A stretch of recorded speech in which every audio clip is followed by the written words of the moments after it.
Good day to everyone. As promised, we are conducting this hearing to pursue our objective of making government services more accessible to the public, especially when it comes to healthcare. Let us always be reminded that health is wealth. Bawat piso sa budget na nakalaan para sa kalusugan ay mahalaga para maprotektahan ang kalusugan ng ating mga kababayan. Kaya hindi po dapat ito nakatenga at magamit ito para makaligtas po ng buhay. PhilHealth po ay para sa health. Paulit-ulit ko pong sinasabi yan. Bago ang lahat, isang kahit papano, may magandang balita muna.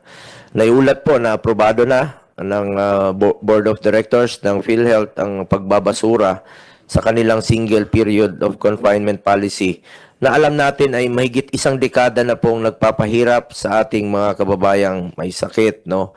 2013 pa pala itong pulisiyang ito at hindi napansin. Napaka-common sense naman po yun. Sobra-sobra po ang pera ng PhilHealth. Yung single period of confinement policy ay nandiyan pa po. So, ilan na po ang na-deprive nito for the past 11 years since 2013. Pwede naman palang tanggalin.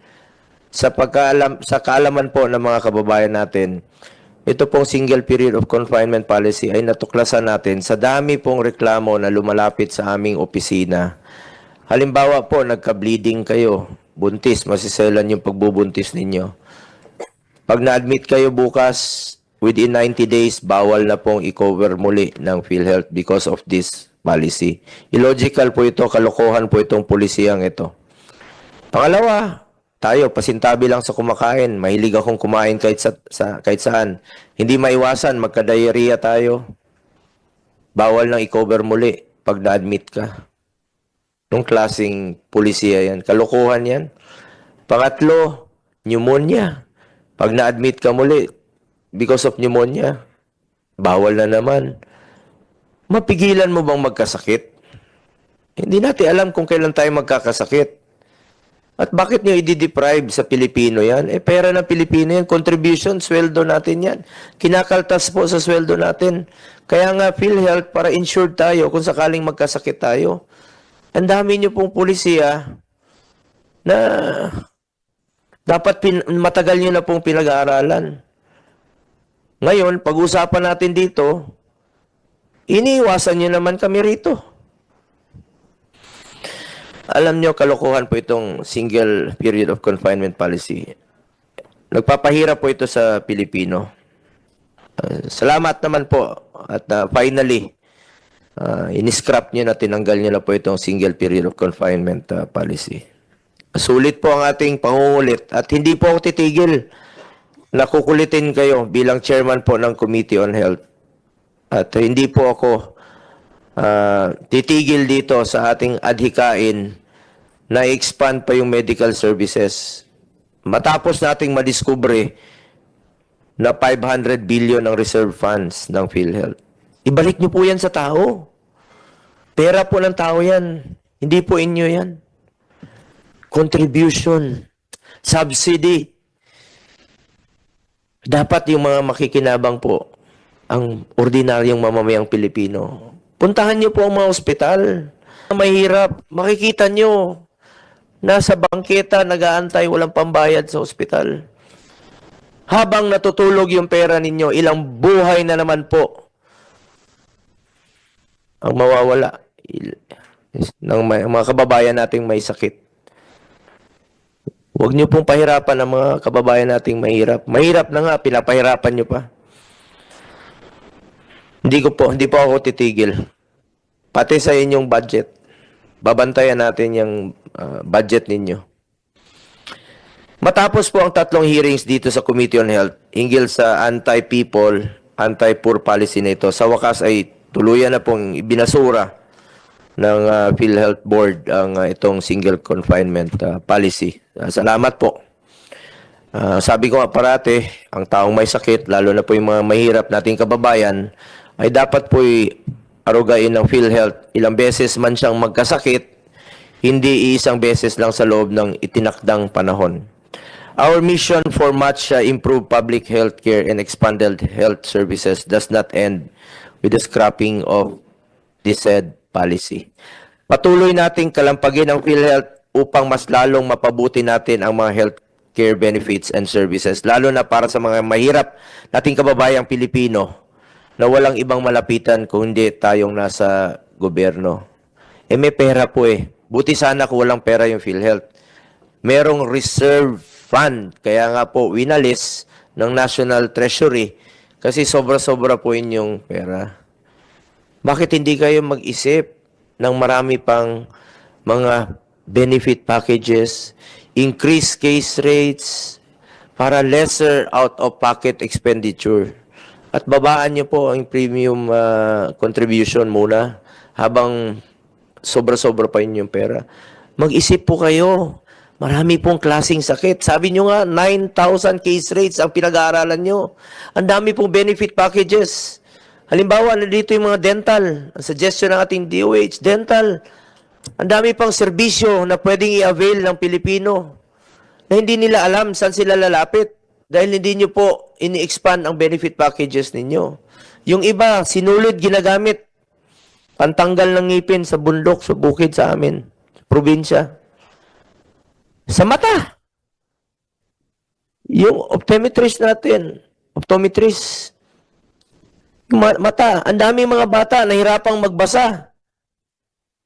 Ba't hindi nyo gawa ng mga benefit packages o mga programa na pwedeng mapakinabangan ng mga ordinaryong mamamayang Pilipino nag-aaral na kandahirap pong magbasa sa pag-aaral nila dahil hindi po na-discover na may sakit sila sa mata, may problema po. Tumatanda sila. Bakit hindi nyo po gawing prevention yung paglala ng sakit? Ba't antayin nyo pang ma-admit? Tapos hindi nyo naman tutulungan ng buo.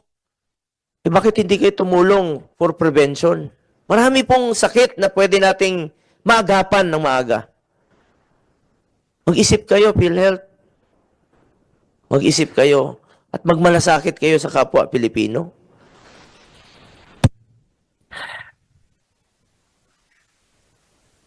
To truly realize the spirit of universal healthcare, it is imperative that PhilHealth maximize their available resources and focus on increasing case rates to lessen out-of-pocket expenses for those needing medical attention, expanding benefit packages in pursuit of providing universal healthcare in accordance with the law.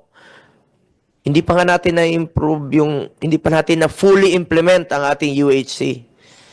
Mga doctors, nandito naman po kayo, DOH, sa inyo naman po yung mandato. Tulungan nyo po na ma-fully implement po itong universal healthcare law. Andiyan dyan po yung pera eh. Buti sana ang rason ninyo walang pera. Yun, matatanggap pa siguro natin. Andiyan dyan po yung pera ng PhilHealth. Bakit hindi nyo po ito, ang dami oh. Focus on increasing case rates to lessen out-of-pocket expenses for those needing medical attention. Expanding benefit packages in pursuit of providing UHC. Lowering premium contributions for members. Meron tayong ipinasa rito. At hopefully sana maisabatas po ito. And repealing outdated policies that do not serve the best interest of the public. Ang dami pong pwede nyong i-repeal, ayusin. Ba't hindi nyo napansin yung single period of confinement policy? Kung sinabi nyo nga, 2013, kung iba po ang namamahala ng PhilHealth nung panahong yon, nung kayo, bakit hindi nyo po napansin ito? Pwede naman palang gawin ngayon. Kailangan pa ba ng kami ang makapansin? Pwede nyo pong gawin yun. Common sense po yun. Itong panggobyerno, common sense po ito. At dapat may puso ka, may malasakit ka sa kapwa mo Pilipino. Pinapaalala ko po sa mga kapwa ko lingkod bayan, lalo na po ang opisyal ng PhilHealth, na mayroon tayong isang salita. Huwag puro promise. Kailangan ng agarang aksyon at resulta dahil buhay at kalusugan ng mga kababayan natin ang nakataya rito. Siguro, napagod na sa kakapromise, hindi na kayang tuparin. Habang patuloy ang pag-aaral at deliberasyon at diskusyon ninyo ng mga opisyal ng PhilHealth, may mahirap po tayong mga kababayang Pilipino na mamatay ang dami po dyan namamatay. Ayaw na pong magpa-hospital dahil hindi po natutupad ang inyong pangakong mas magandang serbisyo. We must all act with an extreme sense of urgency kasi buhay po ang nakataya dito. The ongoing policy discussions and reviews within PhilHealth should not and cannot just happen at the cost of people's lives. These are real people. Our parents, our children, our grandparents, our breadwinners who are suffering and dying due to preventable conditions simply because the resources are not reaching them on time. This is of the essence, and it is unacceptable that while administrative processes are dragging on, people are being deprived of the life-saving healthcare services they are entitled to.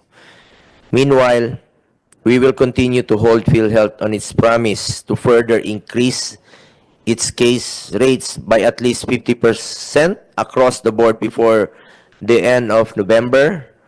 Yun po'y pinangako ni during the last hearing ni Mr. Boy Promise, President Ledesma. At babantayan po natin ito. And to expand its benefits, particularly dental benefits, among others, by the end of December.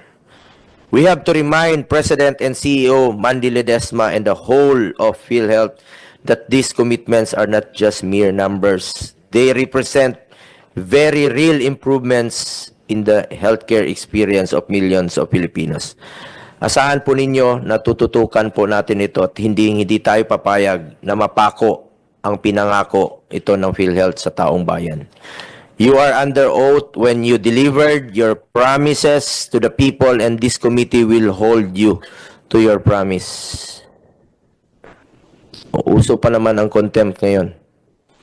Maraming sakit ang Pilipino na pwedeng agapan at bigyan ng pansin through early detection. Example, visual impairment, if untreated, may lead to blindness. According to a study of the Philippine Eye Research Institute, around 2 million Filipinos are visually impaired. The study also found that 9% of the kindergarten kids and 16% of high school students are affected with visual impairments. In terms of oral health, 7 out of 10 Filipinos, or 72% of the population, have dental caries or tooth decay, according to the Philippine Dental Association.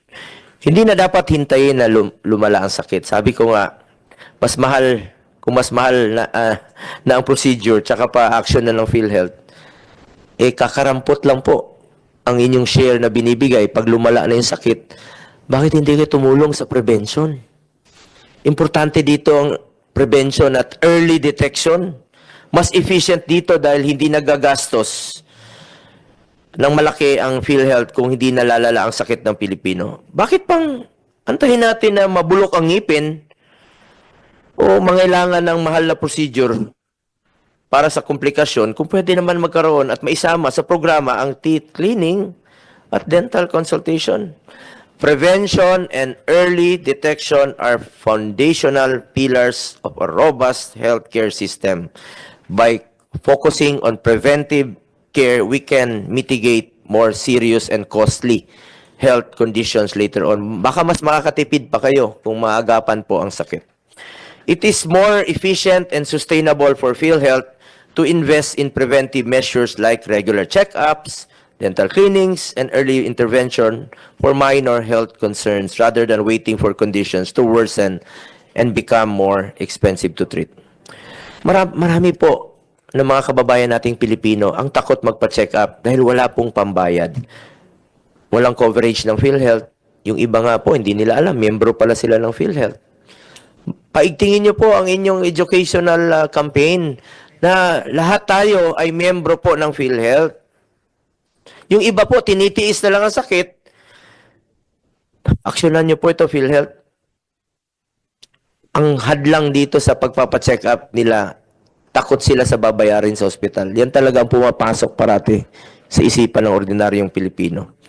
We also suggest to PhilHealth to cover the cost of prescription glasses and other assistive devices such as wheelchairs, and crutches. Palawakin nyo rin po ang mga libreng gamot at padiliin nyo po ang access sa mga ito. Maaari nyo rin po makover ang emergency outpatient services, pati na rin po ang pagpapalawak sa maternity care packages. Isa pang polisiya na sana pag-aralan nyo lang mabuti. Please lang. PhilHealth, nakikinig ko ba kayo? Attorney Santos, kindly. Yes, Mr. Ito Chairperson. pong emergency outpatient services. Di ba, pag out